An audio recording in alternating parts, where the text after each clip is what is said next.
All your headlines. August is Organ Donor Month, but there's an organ donor crisis in South Africa. That's according to the South African Kidney Association. Right now, the country has more than 3,700 kidney patients in dialysis alone, and they are in dire need of kidney donors. Now, many are spending years idling on death's doorstep before they can get a life-saving organ transplant. The country is facing an uphill battle of the decrease in organ donor rates, as many are still reluctant to donate their organs.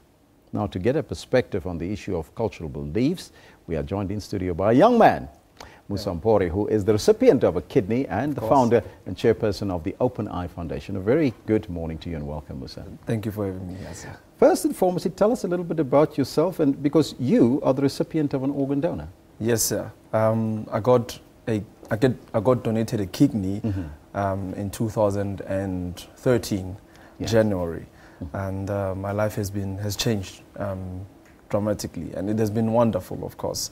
And I thank the donor family that said yes to organ donation, because without them, I wouldn't be here. How did it get to that point when you needed that organ, that kidney? So I was born with hypertension, and I didn't even know that I had hypertension until I was 23 years old in 2011, when I got diagnosed with end-stage kidney failure. So a person has two kidneys, and they need to be in good function for you to carry out your normal life activities or to live.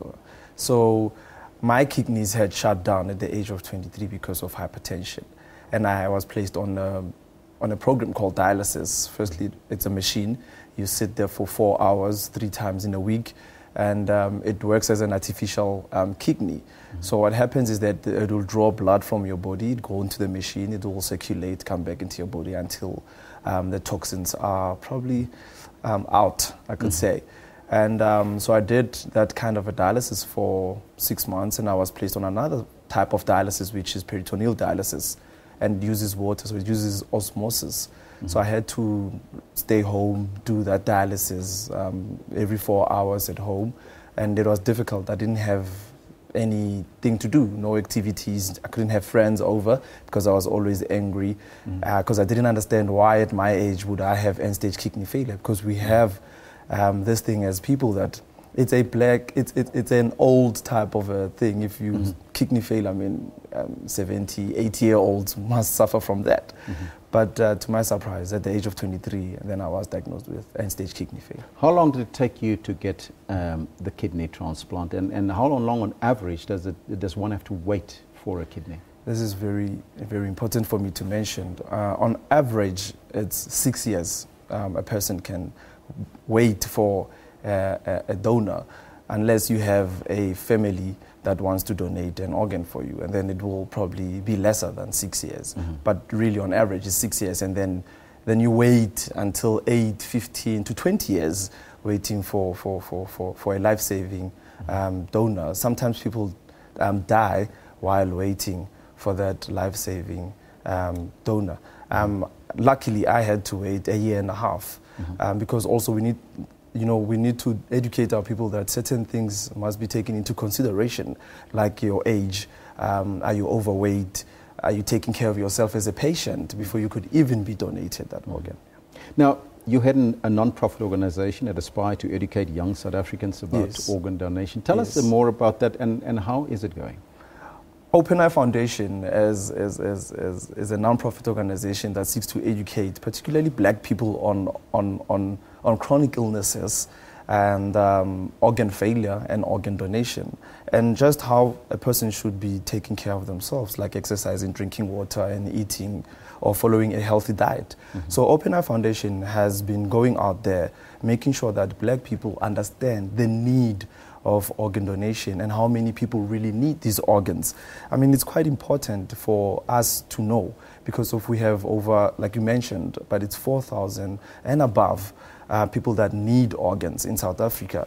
And with black people being the majority, they need to start coming to the party and donating organs, So as things stand, black people don't really donate. Why is that the case? Is there myths associated with this in terms of organ donors? And why are they so reluctant to donate? Well, there's quite a lot of myths surrounding organ donation. When you look at culture and religion, I mean, we are told that a person cannot die with his body parts shot.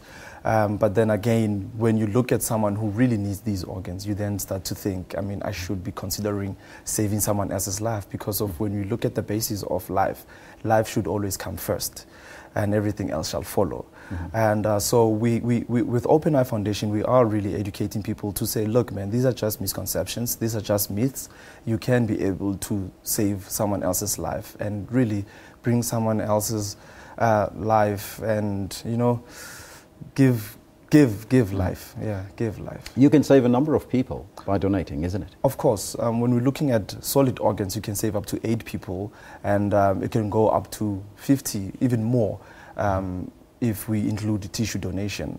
So a person saying yes to organ donation, you can actually give life to a lot of people, and trust me, they are appreciated. Yeah. So what do you do? So you go out to these communities, yes, and you speak to people and you educate them about organ donation. The important thing is that we have started to include or educate the relevant people. I'm talking about traditional healers, I'm talking about faith-based organizations, which are the people that really don't agree with organ donation because of they feel this is just a medical thing and people just want to take organs and do whatever they want with it. But as I stand, or as I'm here, I need people to see what organ donation or saying yes to organ donation has done. I mean, without it, I wouldn't be here, like I've already mentioned. So it's quite important that we really take the message where it's needed the most, and this is to our people, to the black people. And we're hoping that sooner or later we will see a rise in organ donation in terms of black people. And you don't necessarily have to die to donate. You can donate while you're still alive. Yeah, true. It's called altruistic donation, whereby you are able to donate a kidney or half of your liver, because of if someone donates a liver to you while they're still alive, they just they cut the liver in half and then they give you the other one. Then it will grow, because the liver regenerates, so it will grow 70%, and then you'll be having a healthy lifestyle. Coming to a kidney, you have 2 kidneys. You are able to donate one and live with one. The most important thing here is that you would have given someone else life. This is very important. That's why I need to stress on it. Giving someone else life. I have been given life, and I'm living with only 1 kidney, and it's working perfectly. Now, how does one donate, and how do you become a donor? So it's quite simple to become a donor. Firstly, you just register on the Organ Donor Foundation's website, and you go and talk to your family, because what I normally tell people is that you are not the actual donor, because it might happen that if you die, your family is the one that are going to say yes to organ donation. So it's quite important that immediately after you register as an organ donor, you then go home and then explain to the family why you took the decision of becoming an organ donor, because we find out that sometimes young people would donate, would sign up as organ donors, but should anything happen to them or if they die, the family will be the one there, and they normally say no. So it's quite important that you really inform the family that you have taken this step. Just briefly, how do people get in touch with the organization in order to donate their organs? Yes, people can find us on Facebook. Our website will be running by the end of this week. It will be www.openeyefoundation.gov.za. Or on Facebook. .org.za or on Facebook. Yes, thank you so much. And Paul, thank you so much for coming through and educating us. Thank you. Now, that was Musa Mpore, the organ donor recipient and the executive director of the Open Eye Foundation. Musa here in studio with us. That's